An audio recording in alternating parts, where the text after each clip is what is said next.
mau mulai aja tanpa berlama-lama. Jadi gue ngelihat beberapa hal dari sudut pandang gue juga, dan ada referensi dari beberapa pengamat juga.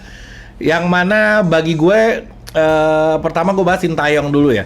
Dari Sintayong ini ada kesalahannya, memang ada, nggak bisa juga ini orang nggak dikritik, nggak selamanya Sintayong selalu benar gitu. Dia beberapa kali bilang kalau pemain kita nggak bisa passing, pemain kita begini. Maksud gue nggak selamanya kesalahan itu ada di pemain kita, bisa jadi juga ada kesalahan dari si pelatihnya. Dari mana? Yang pertama yang jadi catatan gue adalah dia pakai formasi 5-3-2. 5-3-2 ini adalah formasi bertahan, dan memang dari cara bermainnya pun gue ngelihat sangat amat bertahan gitu. Nah ini gue menyayangkan gitu. Kenapa? Karena oke lah, dia mungkin khawatir ya, atau nggak pede ngelawan Irak dengan kualitas pemain yang ada, jadi dia lebih memilih untuk bertahan gitu. Tapi bagi gue ada perkataan tuh dari orang luar, orang di Eropa yang bilang pertahanan yang terbaik itu adalah penyerangan. Nah maksud gue kenapa nggak filosofi itu yang dipakai gitu. Kalau bertahan lu dibantai 5-1, ya kalau nyerang juga lu kemungkinan juga akan kegolannya segitu juga gitu. Jadi ngapain lu menyiapkan diri untuk digebugin sama Irak dari menit awal, dan ujung-ujungnya lu kegolan 5 juga. Maksud gue kalau misalkan lu udah bertahan lu nggak kegolan itu masih oke. Tapi ini udah bertahan total, tapi masih kegolan juga. Jadi kita hanya jadi lumbung serangan dari Irak. Terus-terusan aja kita digempur dari menit 1. Dari menit 1 kita digempur habis-habisan. Yang itu bikin gue agak sedikit kecewa. Seperti yang tadi saya katakan teman-teman, bahwa ini adalah pertandingan yang maha penting bagi para pemain Indonesia. Artinya ketika pertandingannya penting, mental harus kuat. Nah yang menjadi masalah di pertandingan pertama lawan Irak, tampaknya nih ya, para pemain mentalnya lemah gitu. Masa sih dipres oleh para pemain Irak gak bisa melakukan counter pressing? Padahal ketika main dalam tensi yang tinggi, ya para pemain juga tidak boleh kalah dalam melakukan pressing. Artinya pressing itu bukan untuk melakukan pelanggaran. Pressing itu untuk bisa meminimalisir pergerakan dari para pemain tim lawan, supaya mereka tidak leluasa untuk bergerak ke area pertahanan Indonesia. Tapi yang dilakukan oleh para pemain Indonesia adalah bertahan sampai ke dalam. Nah itulah yang membuat saya kecewa teman-teman. Saya ingin melihat bahwa Sandi kembali harus dimainkan di posisi tengah ini. Terlepas siapapun yang main, tapi Sandi itu harus bisa bermain. Kalau disuruh pilih pun Sandi. Apakah Klok akan dimainkan karena Klok tampil hancur kemarin melawan Irak? Tapi ini tentunya ada kesempatan kedua yang akan diberikan mungkin bagi STY terhadap Klok. Tapi kalau Klok tidak dimainkan, bisa aja itu Rahmat Irianto yang dimainkan di sini, dengan ditambah mungkin Ricky Kambuaya agak ke depan. Ini 3 gelandang yang menurut saya bisa dimaksimalkan oleh STY dalam pertandingan melawan Filipina. Karena kita mungkin tidak akan bermain bertahan melawan Filipina. Kita pasti akan keluar. Di saat Filipina memilih untuk bermain juga keluar ofensif, ini kan bagus untuk jual beli serangan dengan kita, dan kita bisa memenangkan laga melawan mereka, karena tujuan kita untuk datang ke Manila yaitu 3 poin. Sehingga ini menarik untuk kita tunggu dengan skema apa yang harus dimainkan, tapi pasti 2 striker tetap ada di depan ya, dengan Sananta dan juga dengan Rafael Struijk. Ini yang menurut saya yang paling ideal untuk dimainkan oleh SC ketika kita ingin mendapatkan gol-gol di lini serang kita, dan tentunya kemenangan yang sangat diharapkan oleh masyarakat sepak bola Indonesia. Dan pasti SC sendiri bertekad untuk bisa meraih poin 3 di Rizal Memorial ini. Ya, dan yang lebih down lagi, gue baca banyak perbedaan pendapat nggak apa-apa. Ya. Tapi ini seolah-olah seperti sudah selesai gitu. Padahal ini baru pertandingan pertama ya. Ya. Memang kita sedih, kita akui kita kalah. Tapi jangan langsung menyerah gitu. Karena masih menghadapi Vietnam, Filipina 2 kali, dan kita masih menghadapi Irak di Senayan, di Jakarta, di Indonesia ya. Betul. Itu ada peluang menurut lo?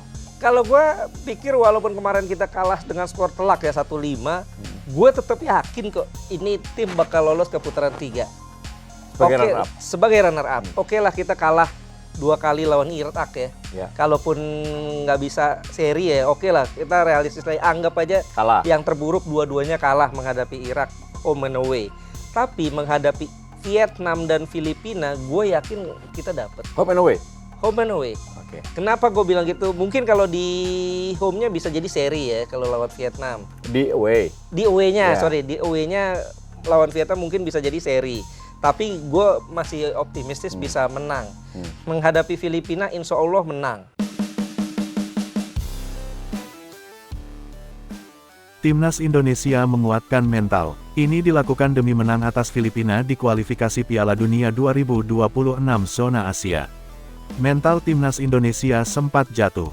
Pasalnya, skuad Garuda dibantai Irak 1-5 dalam duel pertama grup F putaran kedua kualifikasi Piala Dunia 2026 zona Asia. Selanjutnya, Timnas Indonesia akan menantang tuan rumah Filipina. Laga kedua grup F tersebut bakal dilangsungkan di Rizal Memorial Stadium, Manila, pada Selasa 21/11. Harus optimistis Timnas Indonesia menang atas Filipina, ujar manajer Timnas Indonesia, Sumarji kepada bola.net. Timnas Indonesia sudah berada di Filipina. Skuad Garuda bermodalkan 25 pemain, termasuk Egy Maulana Fikri dan Edo Febriansyah yang tidak masuk daftar susunan pemain DSP kontra Irak. Sumarji telah memberikan motivasi kepada Timnas Indonesia. Tujuannya agar mental Asnawi Mangkualam dan kawan-kawan bangkit kembali.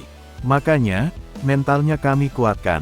Mentalnya saya kuatkan, tutur pria yang juga Chief Operating Officer COO Bayangkara FC ini. Ya, dengan mental kembali kuat otomatis kan dampaknya akan bagus ke Timnas Indonesia, imbu Sumarji, yang juga anggota Komite Eksekutif Exco PSSI ini. Berikut prediksi line up mengerikan Timnas Indonesia vs Filipina di kualifikasi Piala Dunia 2026 zona Asia. Formasi total menyerang dengan komposisi pemain full attack kemungkinan dipakai Shin Tae-yong. Line up Timnas Indonesia menjadi tanda tanya besar usai kekalahan telak 1-5 dari Timnas Irak beberapa hari lalu. Skuad Garuda dipaksa bertekuk lutut oleh The Lions of Mesopotamia pada laga yang digelar di Basra International Stadium, Basra, Irak, Kamis tanggal 16 November tahun 2023 malam WIB. Kesempatan untuk bangkit datang pada laga kedua kontra Timnas Filipina. Duel seru itu akan dilangsungkan di Stadion Rizal Memorial, Manila, Selasa tanggal 21 November tahun 2023 pukul 18 waktu Indonesia Barat. Pelatih Shin Tae-yong diprediksi akan melakukan bongkar pasang pemain di beberapa posisi. Formasi yang dipakai sepertinya juga akan berbeda dibandingkan laga pertama. Apalagi, Timnas Filipina memiliki kekuatan tidak jauh berbeda dengan Indonesia. Ditambah lagi, Shin memang kerap membuat kejutan untuk mengecoh lawan. Posisi penjaga gawang kemungkinan kali ini ditempati oleh Hernando Aris Sutaryadi. Hal itu menyusul penampilan buruk Nadeo Argawinata di laga pertama yang kemasukan 5 gol, tanpa melakukan penyelamatan. Sementara itu, formasi yang kemungkinan akan dipilih adalah 3-4-2-1.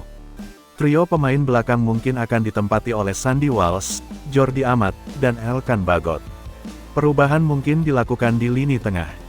Mark Klok yang melempem dan melakukan 2 kesalahan fatal di laga pertama, masih akan dipertahankan. Sebab, perannya sangat krusial di lini sentral. Dia akan ditemani Asnawi Mangkualam, Sain Patinama, dan Ricky Kambuaya.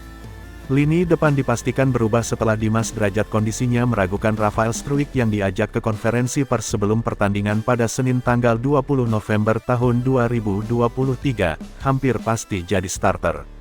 Apalagi, dia sempat memberi asis untuk gol Sain di laga pertama. Struijk kemungkinan ditemani oleh Sadil Ramdhani untuk menopang Rama dan Sananta di lini depan. Formasi full menyerang ini tentu layak untuk dinantikan penggemar Timnas Indonesia. Sebelumnya, Shin Tae-yong mencoret 2 nama ketika melawan Irak. Pertandingan tersebut terlaksana di Stadion Internasional Basra, Irak, pada tanggal 16 November tahun 2023. Kala itu, Shin Tae-yong memilih mencoret Egy Maulana Fikri dan Edo Febriansyah.